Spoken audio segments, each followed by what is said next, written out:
available for today, so I'll be your host for now.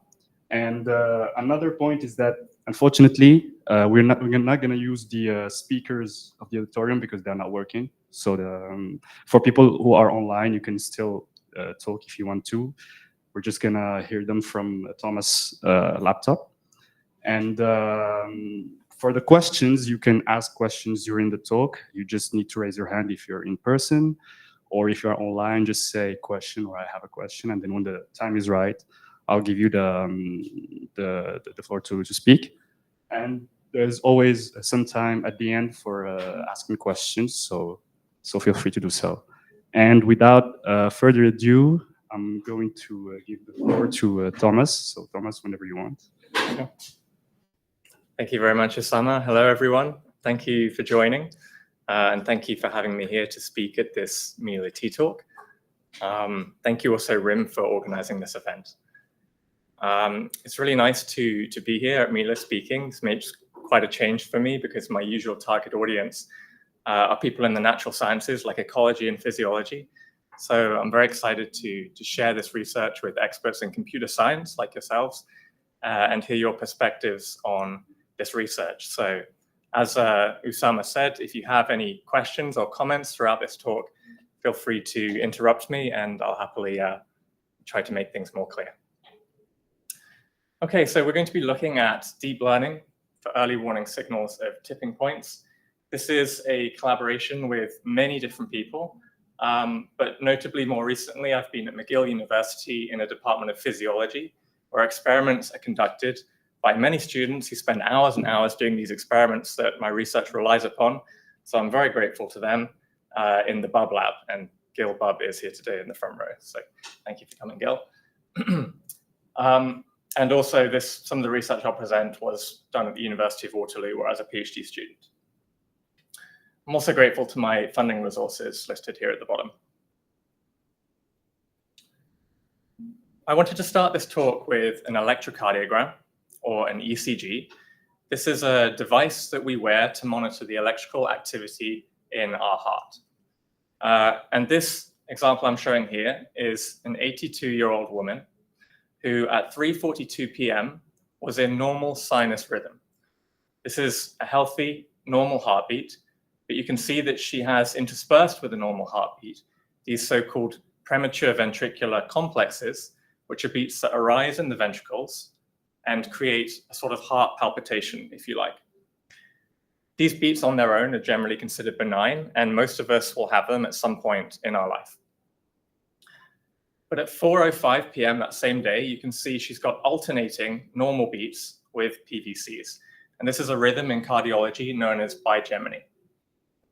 She also has bouts of NSVT, that's non-sustained ventricular tachycardia. At 7:13 p.m. that evening, she's still in this bigeminal rhythm of alternating normal and PVCs. She has one more bout of NSVT, another sinus beat, and then she goes into a rhythm called ventricular tachycardia, which then degrades into ventricular fibrillation. And this arrhythmia is fatal, if not defibrillated, within about 2 minutes. So why am I showing you this record? Records like these raise many important questions. For example, why did her heart transition into ventricular tachycardia around 7:13 p.m. and not at around 4:05 p.m., for example?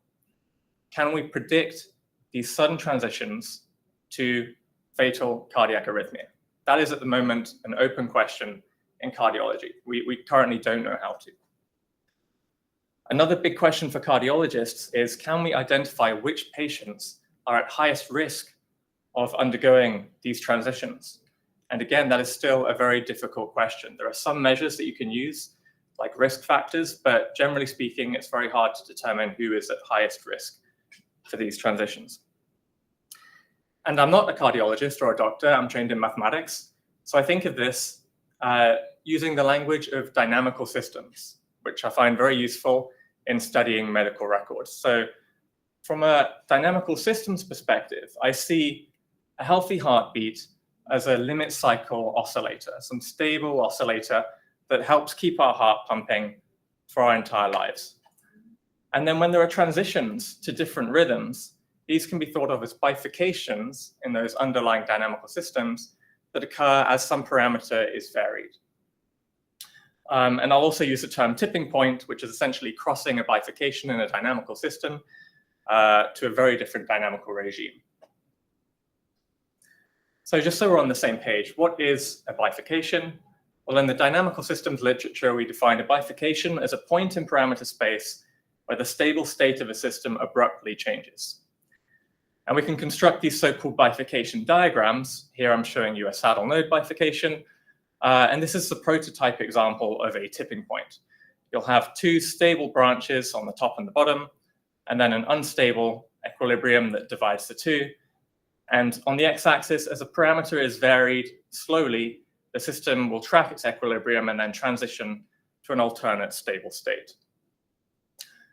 The most lucid example of a saddle node bifurcation, in my opinion, is the Canadian canoe, or I guess we're in Canada, so we call it a canoe.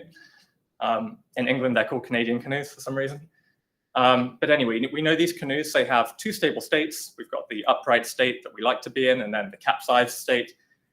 And unfortunately, between these two states, there is a threshold that you can call a tipping point or a bifurcation.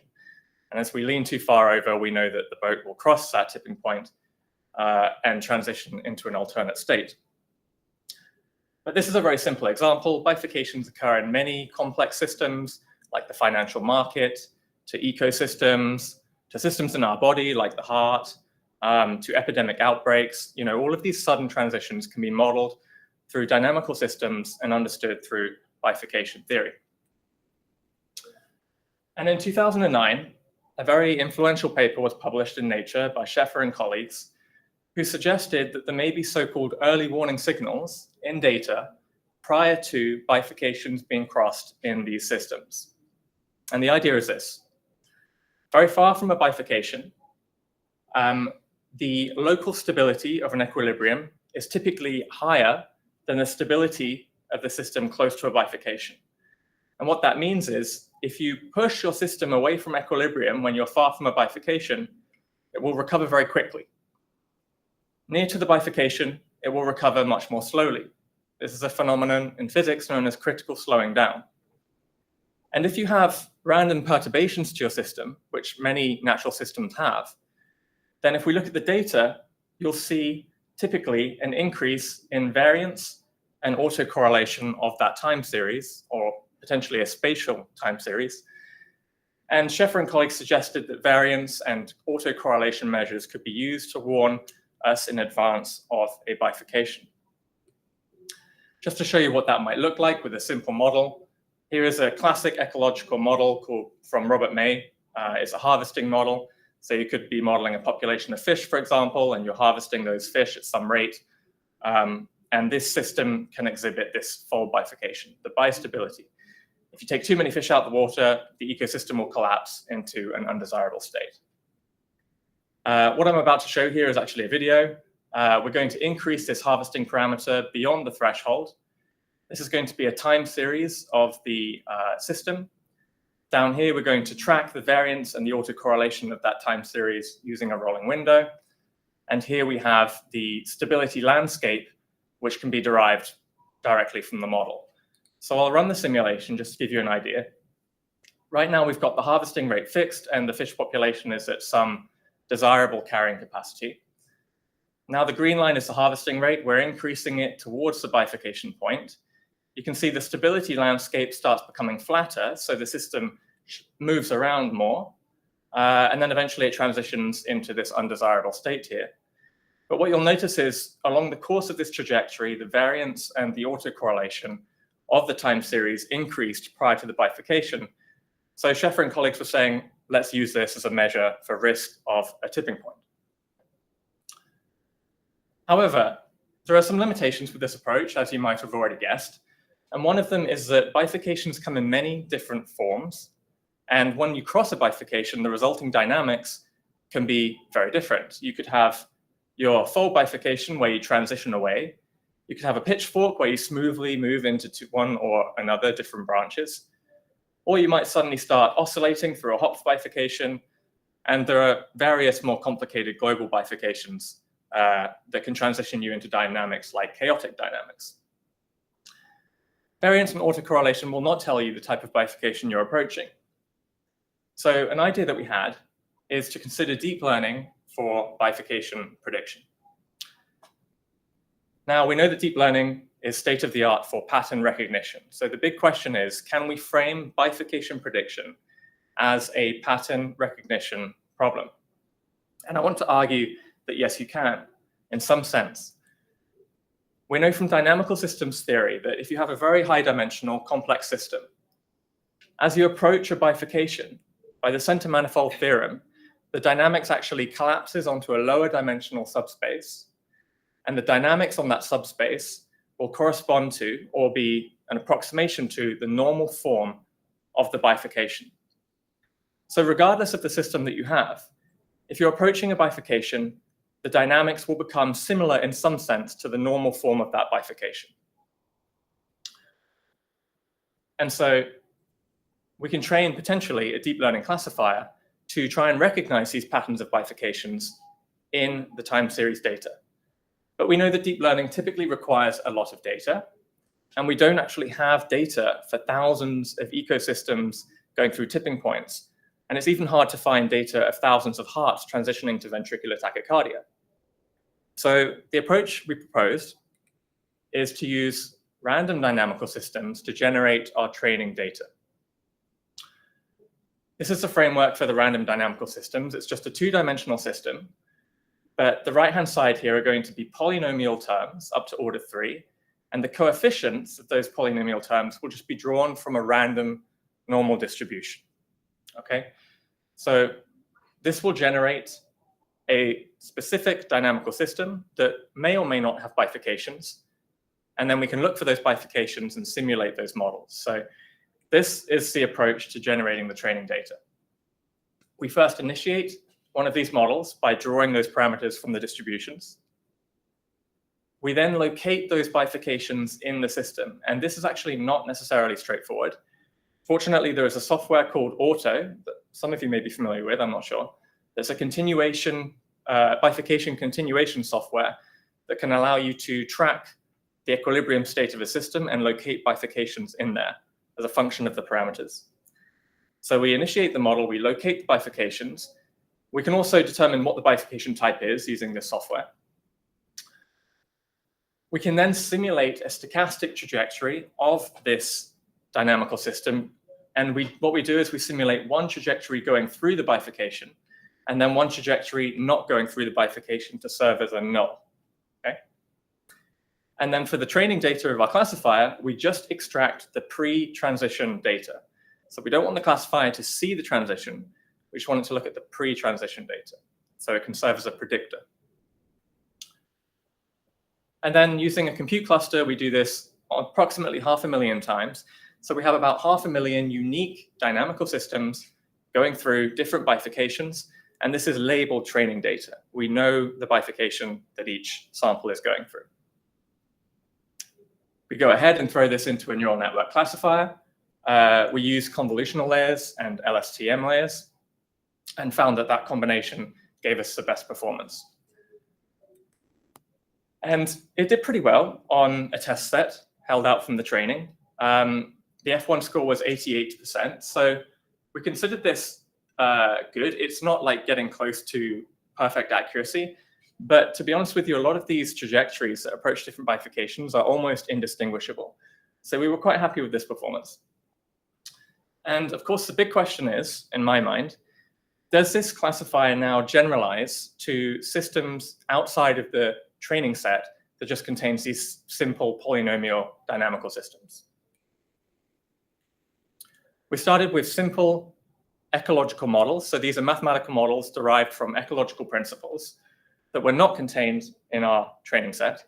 Okay, and we use, again, maze harvesting model here going through a fold. And then we use this predator-prey system that can go through a hop for a transcritical depending on the bifurcation, depending on the parameter that you vary. We can look at the variance over time for each of these trajectories. This is the classical early warning signal of critical slowing down. You get that increase in variance. But here's the deep learning prediction. So what we're doing here is at a given time, we take all the preceding data and we throw it into that deep learning classifier. And we find that as the bifurcation is approached, the output of the classifier that corresponds to the bifurcation suddenly jumps up to around 1. And for each case, the classifier correctly predicts the type of bifurcation that is about to occur. So it not only provides us an early warning signal for the bifurcation, but it actually gives us information on the type of bifurcation and therefore the resulting dynamics to come. That's great, but can we use the classifier on empirical systems? So when we got to this point in the research, we reached out to researchers who were doing various kinds of tipping point research in different fields. We found Rick Henneken, who studies anoxic transitions from very long ago, tens of thousands of years ago, in the Mediterranean Sea. And they collect sediment cores from the seabed to reconstruct time series of these transitions. We then approached colleagues in India, in IIT Madras, who work with thermoacoustic systems to study the design of rocket engines. And this system can undergo an instability via Hopf bifurcation. And then finally, we found some open source, open access climate records from ice cores looking at past climate transitions. So we have 3 different empirical systems to study. With the anoxic transitions in the Mediterranean Sea, it's expected that it's a fold bifurcation, and indeed the classifier gave us an early warning of a fold bifurcation in these time series. With the thermoacoustic instability, we found that the classifier predicted a Hopf bifurcation, which was to be expected. And for these climate transitions, there is a big debate in the climate literature as to the type of bifurcations that these correspond to. Or even if they correspond to bifurcations at all, they could just be purely noise-induced. So we were excited to test the machine learning classifier on this data to see what bifurcation it would predict. And unfortunately, we found it didn't have a clue the type of bifurcation that was. So we didn't make much progress here.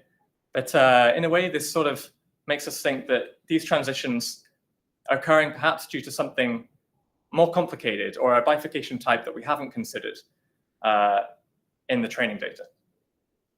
So this was very positive.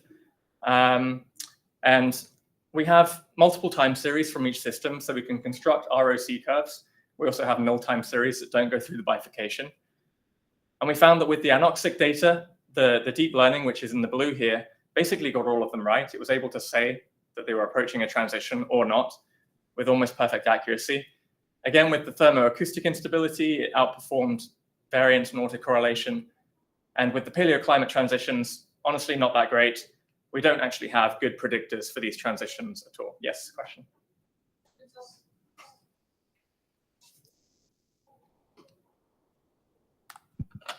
Have you tried an approach where you're not trying to predict the specific kind of bifurcation, but simply whether there is a bifurcation at all? And how would that compare? Because maybe in the latter case, if you don't know there is a bifurcation, you don't know the type, that kind of problem might still cover it. Yeah, thanks for the question. This actually allows me to clarify a point that I don't think I specified.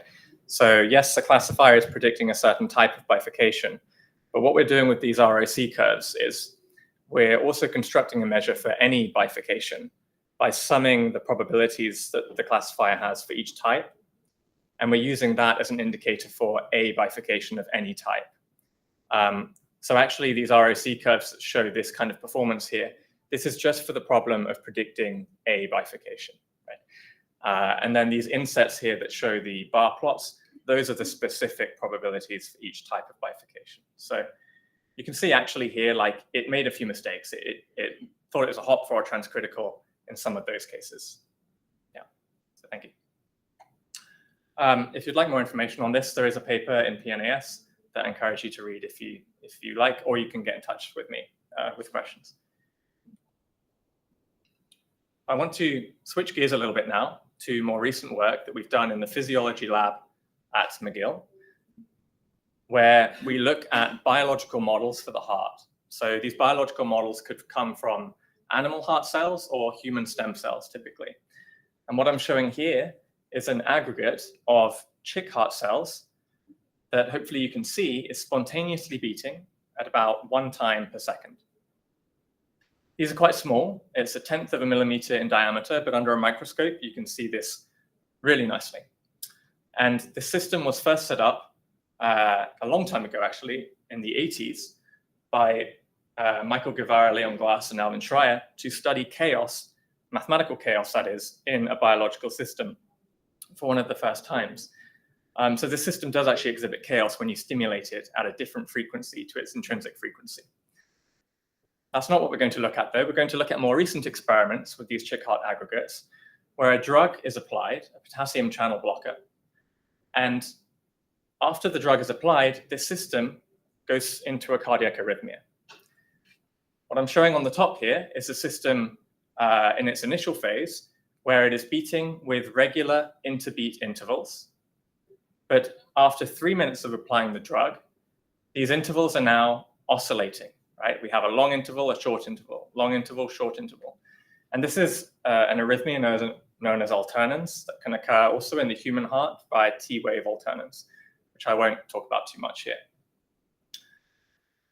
So this system undergoes a bifurcation to an arrhythmia. This was exciting for me because, as you've seen, I like bifurcations, and we can apply these similar kind of methods to this cardiac system. The issue we had to start with is that this is a period doubling bifurcation. This was not in the original training data set that I created for the classifier. And so I'm just showing that again here in more detail. This is the time series of the interbeat interval approaching that period doubling bifurcation, where you get this growing amplitude in those oscillations, okay? That's indicative of a period doubling bifurcation. So I was like, okay, can we predict this bifurcation using this deep learning classifier? First, what we needed to do, though, is consider the fact that continuous time dynamical systems can be very different to their discrete time counterparts. And what I'm showing here is the logistic map, which is a very, very simple model for population growth. It's sort of one of the classic examples. And if you set it up in continuous time, your system just evolves to some stable equilibrium over time, regardless of R, the growth rate. But if you set that up in discrete time, suddenly your system doesn't necessarily evolve into an equilibrium. You can have bifurcations in this value of R, so-called period doubling bifurcations here, that can lead to chaotic dynamics. This is a quite famous system that people study in ecology. And I'm just using it here to illustrate that discrete time, if you model your system in discrete time, you can get very different dynamics. So we constructed, again, a neural network classifier using training data, but those random dynamical systems this time will be of the discrete type. And here I'm showing the confusion matrix of that classifier at predicting those different types of discrete time bifurcation here. We've got period doubling, Niemark-Zacher, fold, transcritical, and pitchfork. And at the top, we have the null trajectories that go through no bifurcation. A little technical thing for those of you who are wondering why the performance isn't so good down here. The transcritical and pitchfork bifurcations are actually very similar. If you look at their linear terms in the normal form, they are identical. And it's the linear terms that actually dominate for dynamics about equilibrium. So the time series actually look very similar as you approach these two types of bifurcation, which I believe is why we're seeing not so good performance at distinguishing those two. Anyway, back to the chick heart data. We can look at those interbeat interval time series. And before that bifurcation, we see that jump in the deep learning output for the probability of any bifurcation and for the probability of a period doubling bifurcation.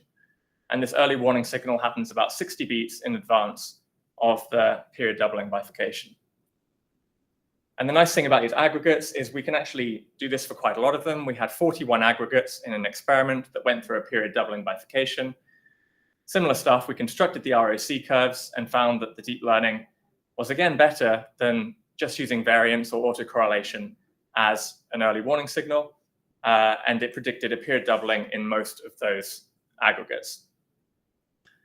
So what I want to emphasize from these studies is I believe that a combination of dynamical systems and deep learning can actually really help us in predicting transitions or tipping points in real systems. And I have a Python package to implement these methods.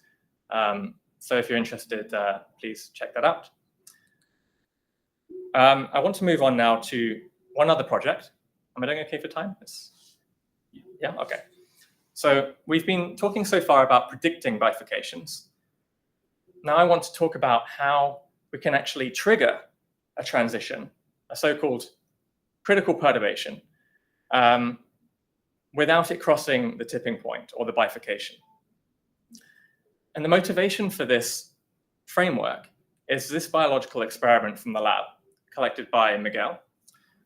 And what I'm showing here is a so-called monolayer, which is a very thin sheet of heart cells. It's essentially a 2D approximation to a piece of cardiac tissue. This is bigger than those chick heart cell aggregates. They're actually a centimeter in diameter, so you can see them with the naked eye.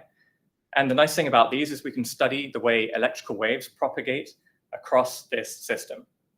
So on the left, what you're going to see, it's a video, is you're going to see waves propagating from the right to the left due to this biological pacemaker that is in the right-hand side of the dish. So generally, these cardiac systems will beat spontaneously. There'll be some pacemaker that sets off a wave of electrical excitation. And this, by the way, is what you want to see in your heart. Like, you want uniform propagation going through your ventricles to get a neat contraction. The exact same system, the same monolayer, is on the right here, but I'm going to show you that this is in a very different rhythm. You can see the electrical wave is now propagating around in a so-called spiral wave. And this is what you do not want in your ventricles, because this is what is believed to underlie ventricular tachycardia, when the ventricles are just contracting rapidly and not really pumping blood around the body. So the big question is, how does this system transition between this state of healthy electrical propagation to this state of spiral wave propagation? And this is what I mean by that critical perturbation. What's causing it to go through that tipping point from this dynamical regime to the other? So conventional wisdom for this transition has been around since 1914 by George Ralph Mines, who was at McGill, studying arrhythmia in frog heart cells, I believe. And he discovered that there's a critical window after wave propagation where you can stimulate the system and result in spiral waves and chaotic dynamics that corresponds to ventricular fibrillation. On the left here, we're just going to see a simulation of this in a biophysical mathematical model. So we've got a wave crossing the plane and then stimulation in the back, and that gives rise to this spiral wave. This, by the way, is what we sadly see sometimes in professional sport where there are high impact collisions. It's this sudden force applied to the heart during a critical window that can set the heart off into a ventricular arrhythmia. It's called the R on T phenomenon. It's based on this, stimulating in the back of the wave. So this one is known about, but we believe that there are actually potentially many other ways that this system can transition from planar waves to spiral waves. And the tool that we're going to use for this is reinforcement learning, which I believe most of you will be familiar with. So I won't go into how this works, but we do know that with reinforcement learning, we need an environment and we need an agent. An agent being a function that takes in some state of the environment and outputs some action to interact with that environment. And we know that reinforcement learning has been very good at playing games like Space Invaders or chess or Go or StarCraft. So it's an incredibly powerful tool. But in this case, we're not going to consider Space Invaders. We're going to sub that out for a cardiac model, or a mathematical model, sorry, of cardiac tissue. Typically, RL needs to play the game a lot of times in order to get good. So we're going to use a pretty simple mathematical model that can run computationally efficiently.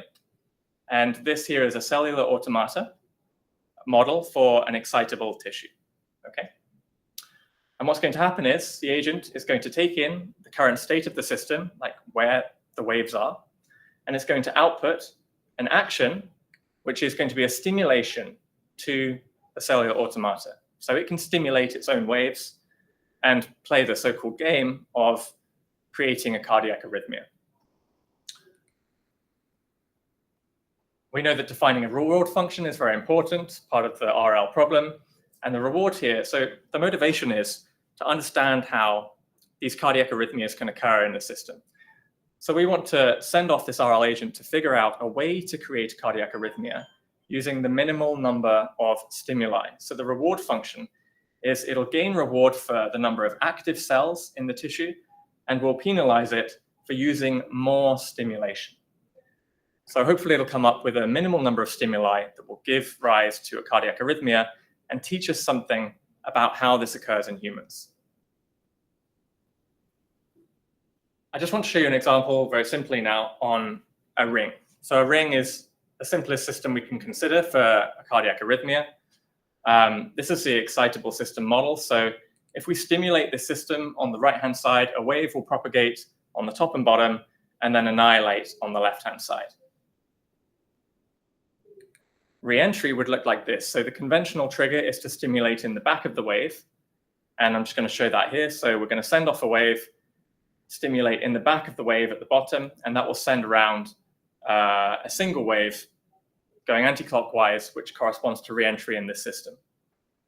So this is how we believe we can get re-entry in this system. But what does the RL agent decide to do? I'm going to show you 3 steps of its training to illustrate how it's learning.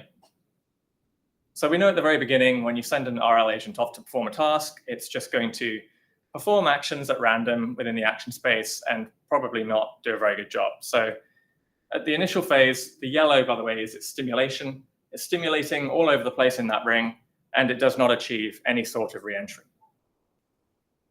After about 200 policy rollouts, we can see its reward increasing. And now it's learned to use a lot less stimulus and stimulate only in places where there is no wave. Okay, so it's taking advantage of that to improve its reward, and it does result in a single re-entrant loop. But it's still a little bit messy, and we're not really learning very much about how to create arrhythmia here.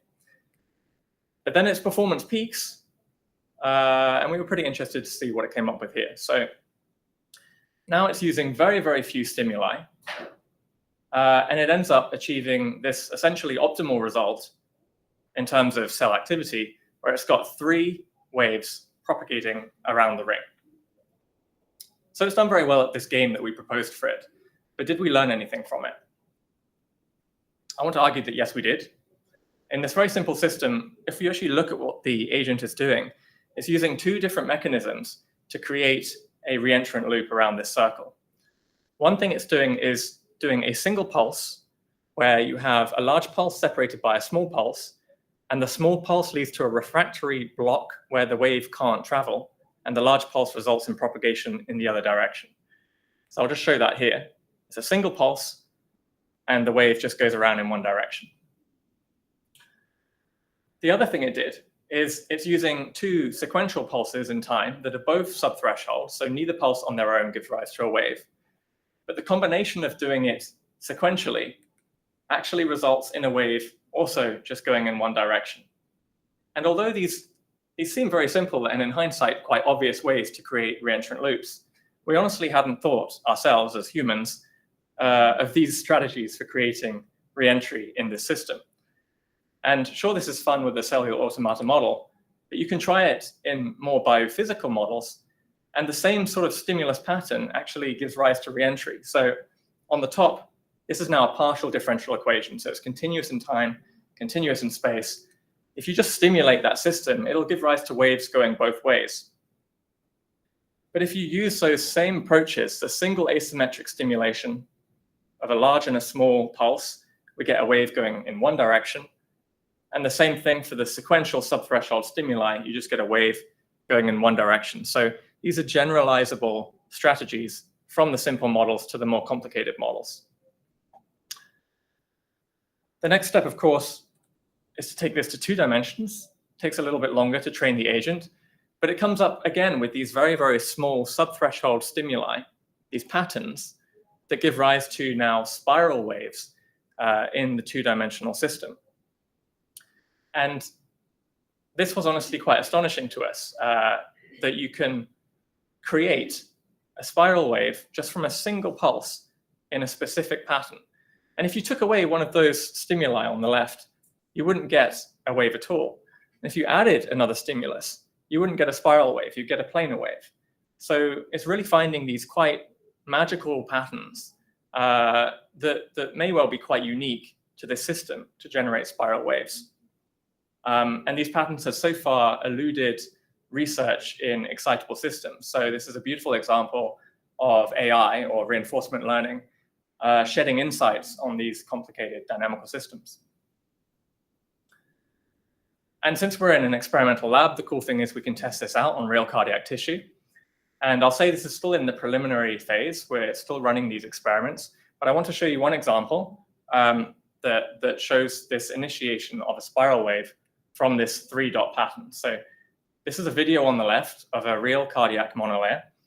We're going to see it beating normally for a while, and we're going to defibrillate it to reset all the heart cells, and then apply this pattern to see what happens. So we can see the waves propagating out from here. And then you're going to see a big pulse. This is us defibrillating the cells, so they're reset. Okay. And then now we're going to apply this 3-dot pattern here. And you can see that it starts this spiral wave. So this was not a sustained spiral wave, but nonetheless, it created this dynamical property that we're looking for that is key to understanding cardiac arrhythmia. And where we want to take this research now is to use more detailed biological models. We can move to like 3-dimensional cardiac aggregates. And on the clinical side of things, from scans of the heart, you can actually try to look at the geometries that specific people have in their heart, and whether these geometries could give rise to these sort of stimulation patterns in the real heart. So we believe that down the line, this could be really important clinically. So I'll quickly summarize. In the first part of my talk, we looked at how we can combine neural networks with dynamical systems models to help us predict bifurcations in a range of systems. We looked at this chick heart aggregate biological system and how it undergoes an arrhythmia, and how we can predict that using these deep learning methods. And finally, I've shown how we can combine reinforcement learning with dynamical systems models to come up with new ways to transition between different dynamical regimes. And on that note, I'll thank you for your attention. These are my contact details in case you'd like to get in touch about this work. And finally, I'll just note that I'm on the job market for faculty positions. So if anybody knows any openings that could be relevant, please get in touch. Thank you very much.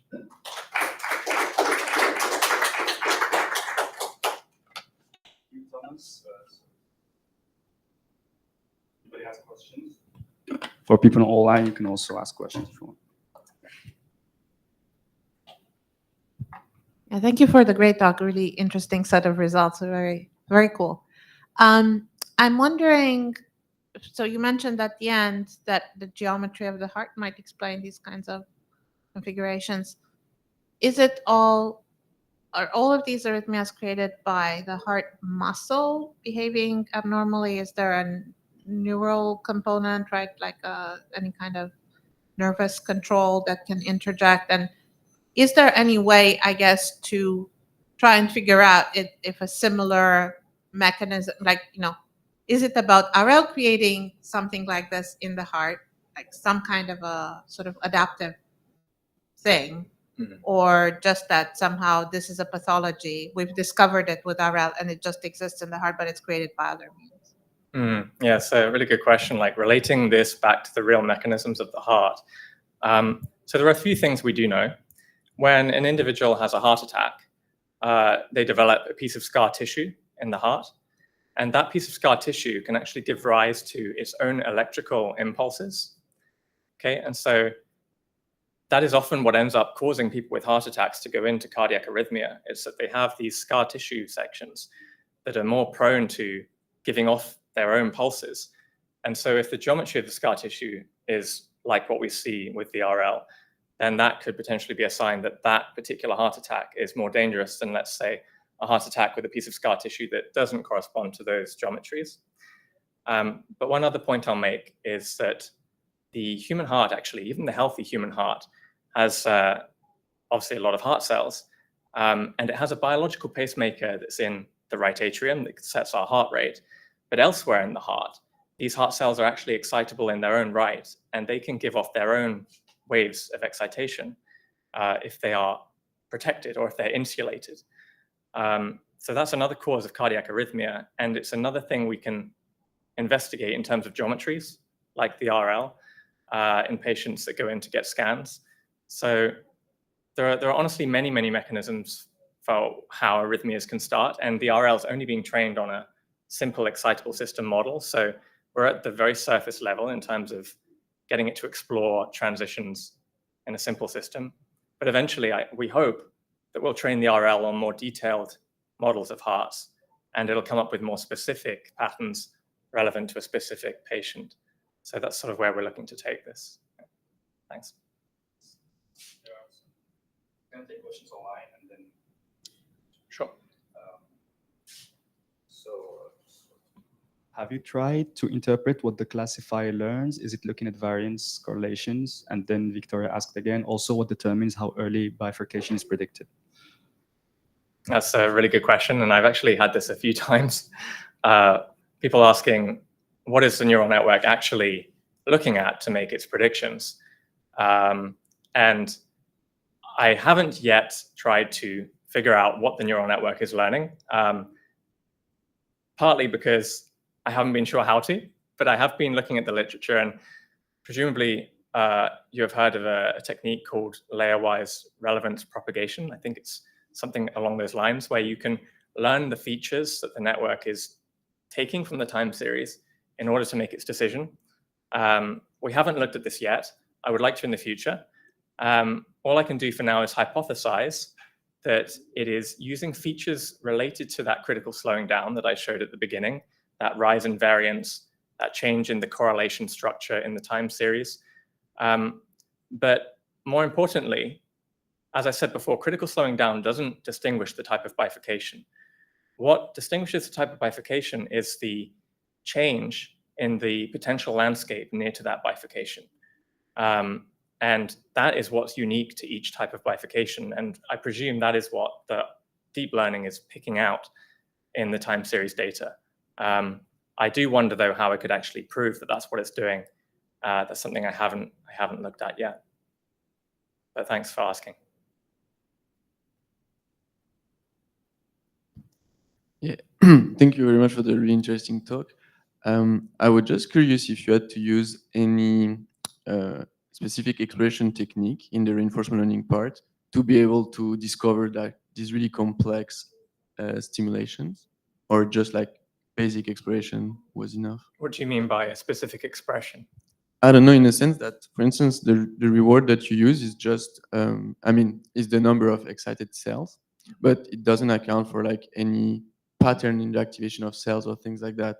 So I'm wondering how the agent is able to discover that certain specific stimulations gives rise to the like persisting patterns, because usually this will require a lot of exploration for the agent, reinforcement learning agent, and this is something that reinforcement learning algorithms tend to struggle at. So I'm wondering if you had to use specific techniques for, like, I don't know,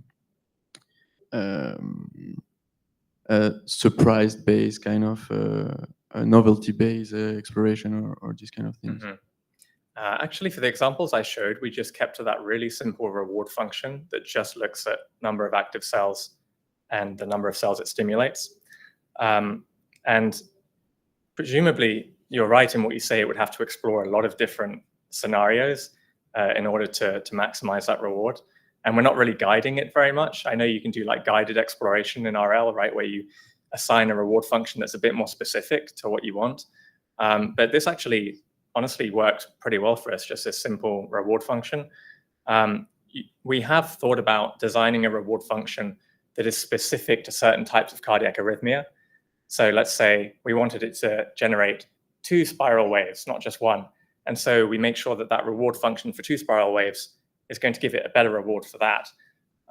That's the sort of thing we could look at as well to get more specific strategies for those arrhythmias, but we haven't done that yet. We've just used a very simple reward function.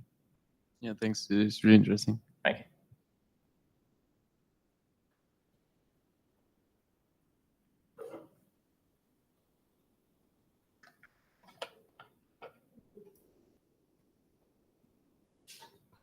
We don't have online questions anymore, so if others have any questions. Yeah. Well, let's thank again our speaker, and yeah, thank you for. Thank you for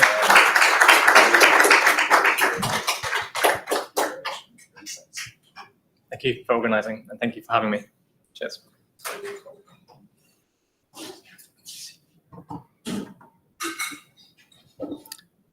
It's okay if I just shut my screen off now, I guess.